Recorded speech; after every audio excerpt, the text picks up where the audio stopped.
കേരളത്തിലെ കോൺഗ്രസ് ക്രൈം സിൻഡിക്കേറ്റിന്റെ പിടിയിലാണെന്ന് എ റഹീം എം പി. പ്രതിപക്ഷ നേതാവിന് പോലും ഈ സംഘത്തിന് മുന്നിൽ വഴങ്ങിക്കൊടുക്കേണ്ടി വന്ന സ്ഥിതിയാണെന്ന് അദ്ദേഹം ആരോപിച്ചു. ഖത്തറിൽ ഇന്ത്യൻ മീഡിയ ഫോറം സംഘടിപ്പിച്ച മീറ്റ് ദ പ്രസിൽ സംസാരിക്കുകയായിരുന്നു അദ്ദേഹം.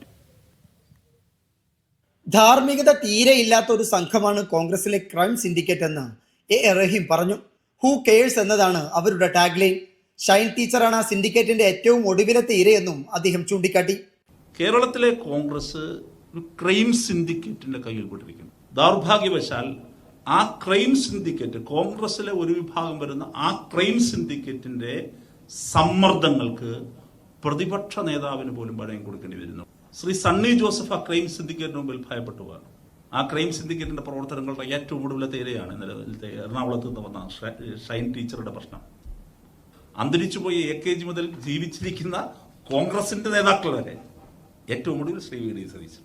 ആഗോള അയ്യപ്പ സംഗമത്തിന് SNDP നേതാവ് വെള്ളാപ്പള്ളി നടേശൻ മുഖ്യമന്ത്രി പിണറായി വിജയന്റെ കാറിൽ വന്നതിനെ റഹീം ന്യായീകരിച്ചു. കേരളത്തിന്റെ മുഖ്യമന്ത്രിക്കൊപ്പം അദ്ദേഹം സഞ്ചരിച്ചു എന്നുള്ളതാണ് വലിയ പ്രശ്നമായി നിങ്ങൾ ചൂണ്ടിക്കാണിക്കുന്നത്. SNDP എന്നത് കേരളത്തിലെ ഒരു പ്രധാനപ്പെട്ട ഒരു സാമുദായിക സംഘടനയാണ്. എങ്ങനെയാണ് ഈ വാർത്തയുടെ ആധാരമെന്ന് എനിക്കറിയില്ല, എന്താണ് സംഭവിച്ചതെന്ന് എനിക്കറിയില്ല. ഇനി എന്തായാലും ഇതിന് തുല്യമായ വേറൊരു ആക്ഷേപം വേറൊരു കൂട്ടർ എന്താ പറഞ്ഞത്? കഴിഞ്ഞ തെരഞ്ഞെടുപ്പിന്റെ സമയത്ത് പറഞ്ഞത് എന്താ?